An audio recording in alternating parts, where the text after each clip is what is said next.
Hello everyone, welcome back to my channel. I'm Eric, and today I'm going to be talking about the 1992 film Alien 3, directed by David Fincher. So, this was the third film in the franchise. This was 6 years after Aliens, and I think the way to start talking about Alien 3 is the number of incarnations, the script evolution of this film, where it started at one place and it ended up at a very different place. And you can read about this online, where initially Ridley Scott was brought in. He was he was interested in doing another Alien film, and there was already a script, a very ambitious script, which would have been two movies, by my understanding, and it would have involved like just a big, more of a blockbuster type of story with political factions within the company, and yeah, so it was a really big, ambitious story.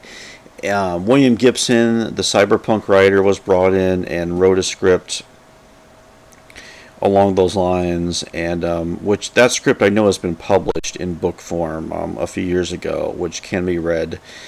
And like I said, a very different story where Ripley was more of a minor character, and I guess Hicks was going to become kind of the protagonist of that version of it. But Ridley Scott fell away. Rennie Harlan, who was a big director at the time, was brought in, and he developed the project for a while. And there were others.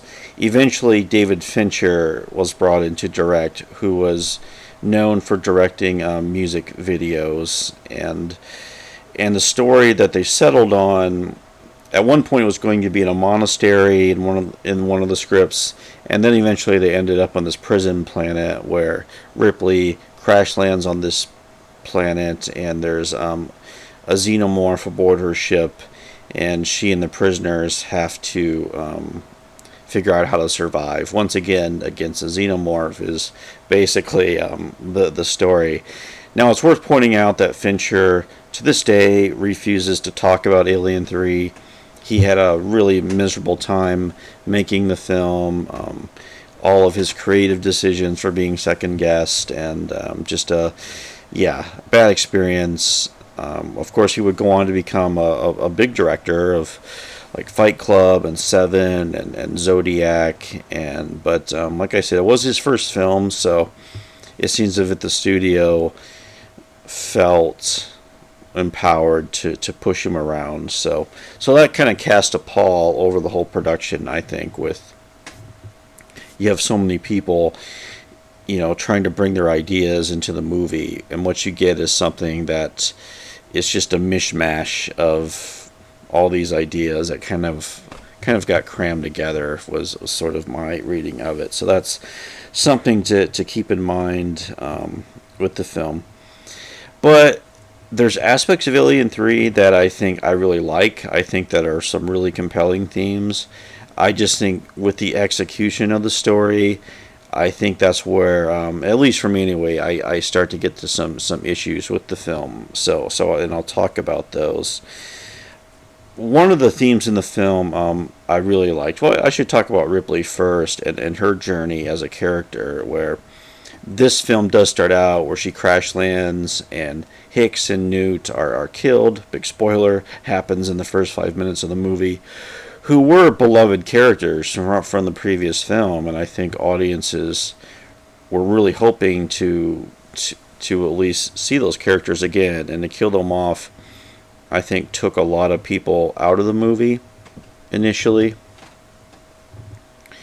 But Ripley's story in the first film, she's the sole survivor on the Nostromo, and just how her character evolves through that film.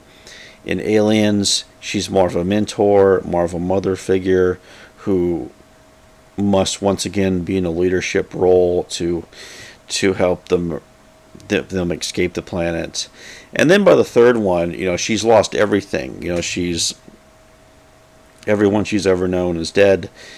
She's and there is like that existential place of her character, like where does she go from here? And on this prison, it's all men. She's the only woman there, and that creates some tension. And so her character's in this really kind of dark place because of the circumstances of everything in this film. Of course, we later find out she's also been, there's a alien inside her, which once again is revealed early in the movie. So we have a really grim premise from the get-go as we follow the trajectory of Ripley's character.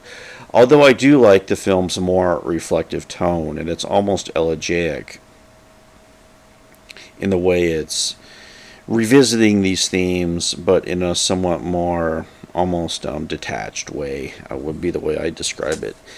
I like the theme of all the prisoners on this planet, that they've all kind of developed their own religion or spirituality.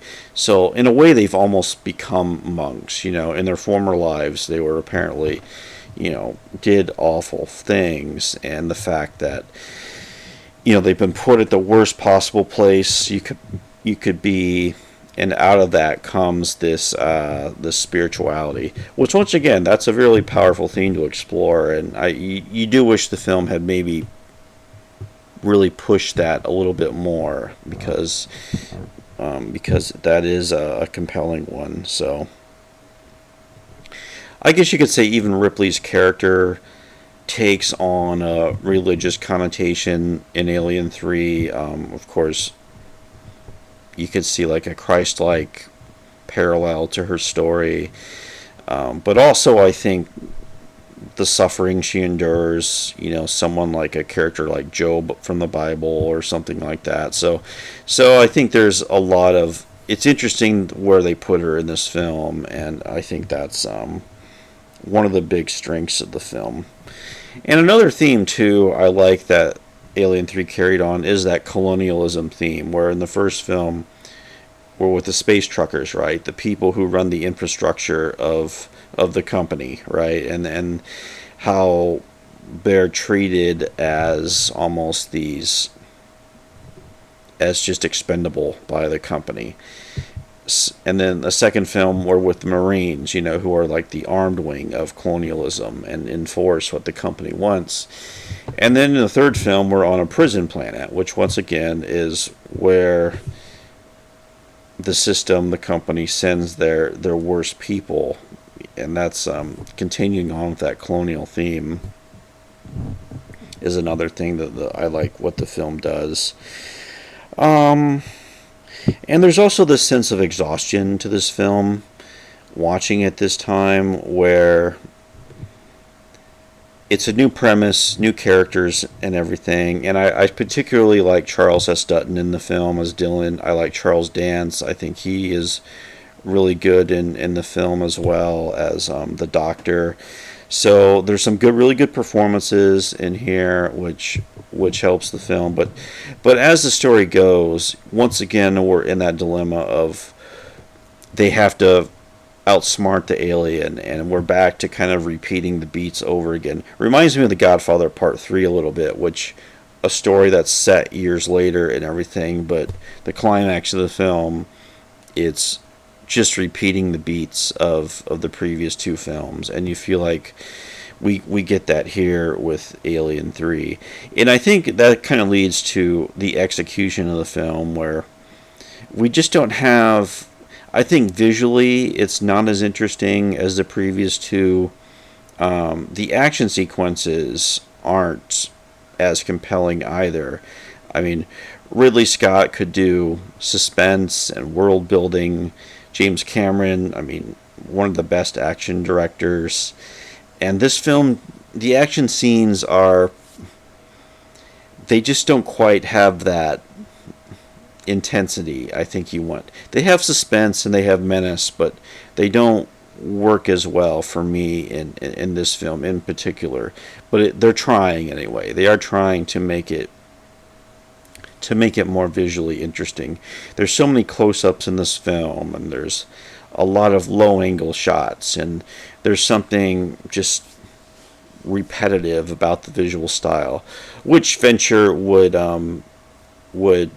master or improve upon in his later films. But you can see here where he was trying to work out a visual style, but like I said, probably coming across a lot of obstacles as I did it. I should mention as well, there's two versions of Alien 3. There's the theatrical cut, and there's what's called the assembly cut. The theatrical is just under 2 hours. The other version is about 30 minutes of additional footage. I kind of prefer the theatrical version just because it moves quicker, and I think that's what this movie needs. It needs to really, the narrative needs to really move faster. And that longer version, yes, we get more character things, and we get a lot more dialogue, and you know, maybe they hit the themes a little bit more. With the pacing of that version, at least for me anyway, I find it to be really slow going in that assembly cut of Alien 3. So yeah, just mixed thoughts on this third film, where there's some really, I think, some compelling ideas in here.